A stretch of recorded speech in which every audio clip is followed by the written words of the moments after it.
Oh, Honduras has some fantastic food. So, in the north part of Honduras, um, there's a couple of popular dishes. So the one thing you will eat is the baleada. Practice that word because you are going to eat a lot of them. So what the baleada is, it's basically they just do a flour tortilla. The basic baleada, they do a flour tortilla. They put some refried beans. They put queso fresco, which is just a really salty dried cheese. And then they put mantequilla, which, don't be deceived because it's not butter. It's kind of like a sour cream. So your basic baleada is they do flour tortilla, beans, queso fresco, and mantequilla.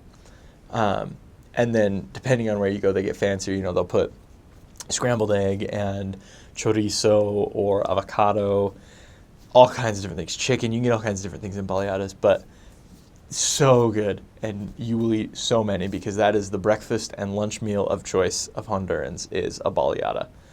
Um, yeah, I really miss baleadas. They're so good.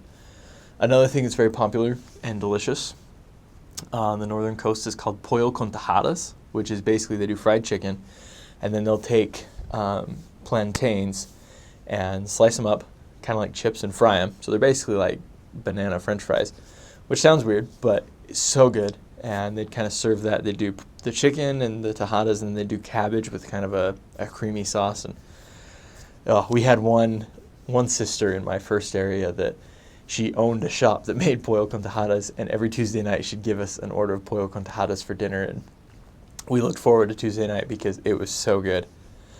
The fruit down there is fantastic because up here, a lot of the fruit you're getting from stores is imported from somewhere else.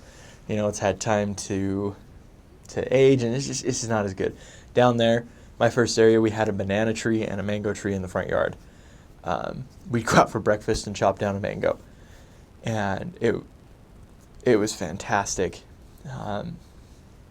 They also do one thing that I grew to love that I was not a fan of at the beginning was they'll take plantains that are ripe. So when they make tajadas, they use a green plantain, so it's a little stiffer.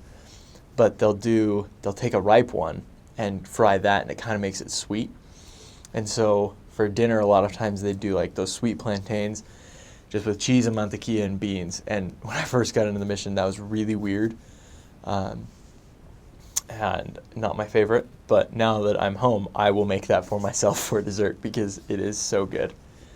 One weird thing that I struggled with was Sopa De Mondongo, which is a soup that they make. First of all, I love Honduran food, but it is so hot, and I remember they'd come out with these steaming bowls of soup for lunch, and I'm like, it's 100 degrees outside. Why are you serving me hot soup?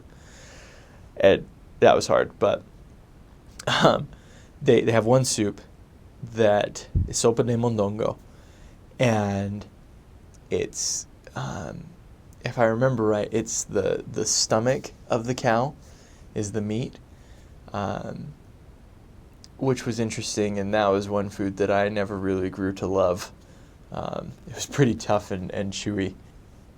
Jugo de maracuya, which is passion fruit juice, so good. It was fantastic. I loved that. Also, so one thing they have down in Honduras, they don't have big stores like Walmart or Smith's like we do here. They do, but only in big cities, and they were too expensive for the missionaries to go to.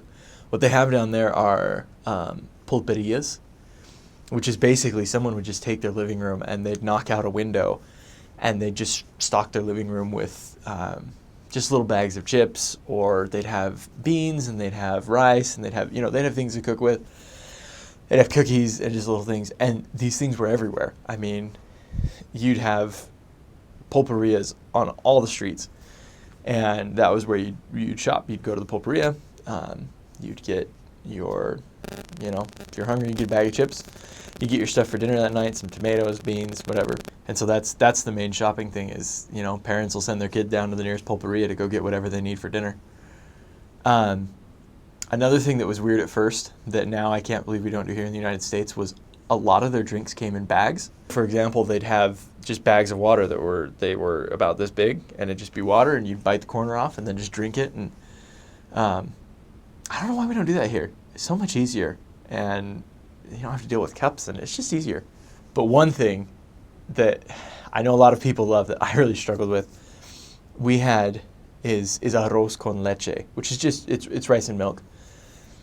I remember I had an investigator that they gave us a big bowl of Arroz Con Leche, and it was so good, and we ate all of it, and it was a big mistake. It was right after lunch. It was a hot day.